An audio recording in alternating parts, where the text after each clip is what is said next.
Spirit, lead me where my trust is without borders.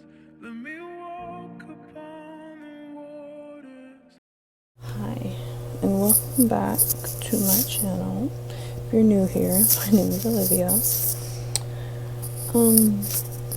Don't mind me, I'm trying to get the hair out of my face. Well, the hair that I do have, like 4 hairs on my head. There we go. Oof, that ain't a look. That ain't it, sis. That really ain't it. It's fine. We're gonna go with it anyway. Okay. Oh, terrible. Anyway, I'm here to explain in fuller detail on how, like, the signs of having cancer or in leukemia. See, being a redhead, I'm naturally pale and I bruise easily, and I have like a blue eye, so like I naturally bruise. But some of the signs is like fever, fatigue, like you feel sluggish, tiredness, out of breath sometimes, yeah. You bruise easily, your lips turn white. And disclaimer, not all of these symptoms mean you have leukemia. It could just be like a cold or something, but this is like how I found out. And like, I knew something was wrong because I'm like, I should be better by now, but I wasn't. And I'm like, let me search some of these symptoms, and like it turned, like I found like something wrong with my lungs, and I'm like, maybe I have something wrong with my lungs, maybe I have asthma, but you know, I don't, obviously. Let's see. I'm trying to think of other symptoms I had. I threw up a lot, which was one of the bad symptoms because like it made me very dehydrated. I threw up a lot because I was sick with bronchitis. Throughout the whole time they thought it was bronchitis, but it really wasn't.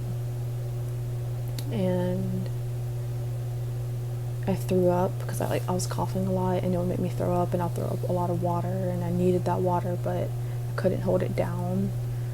And it got to the point where I couldn't, I couldn't throw up anything, and it would like hurt because my stomach was trying, and it was like cramping up, and it you know.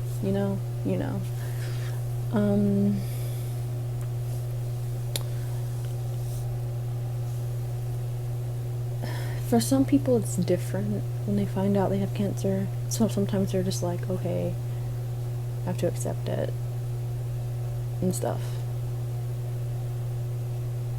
But with me, I just remember being in that room thinking I would go home that night. I would get some fluids, I'll get some blood, it'll be fine. Back home, back to school, everything's fine. No. The doctor came in. He had a serious look on his face. And then my mom and dad came in behind him, and they held on to my mom's best friend's hands together, like she was standing between them holding their hands, and he told me that I have cancer, it's leukemia, it's ALL, and all this good stuff. And all I remember is looking up at this red clock. It was like 8 something at night, and I just remember, like, it seemed like in that moment time stood still for a while, but then everything moved so fast, and I didn't really want to be alone.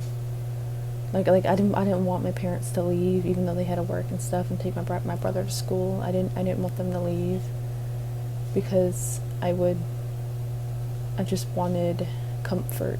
I wanted someone there knowing like someone there, because I was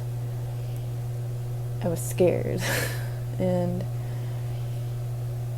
I'm not as scared now, because because it's been almost 2 years, and I've realized, oh yeah, it's fine. I'm gonna get through this. It's gonna be behind me, and I'm gonna go on with my life. It'll be fine. But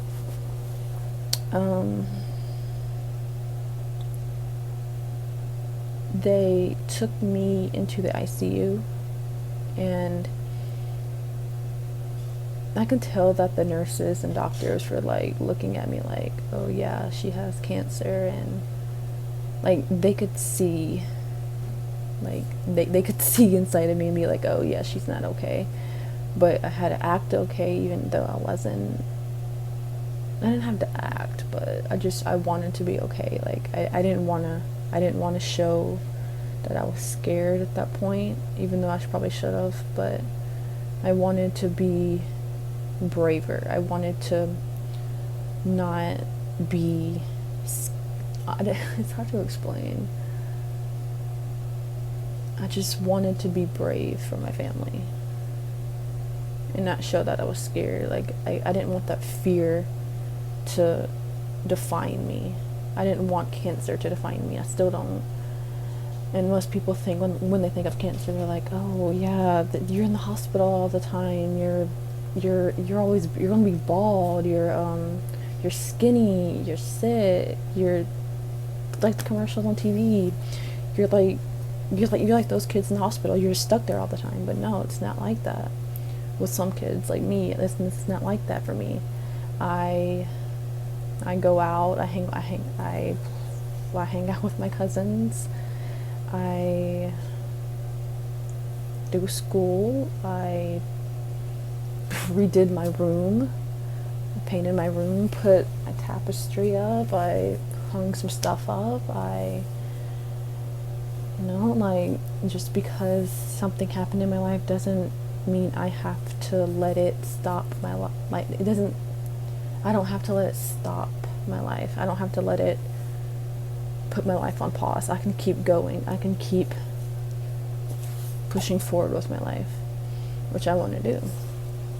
That's kind of why I'm here today, making videos and stuff. Just to inform you and give you the general idea. Not the general idea, a idea from one point of view. But yeah, that's about it, and I guess I will see you in the next video.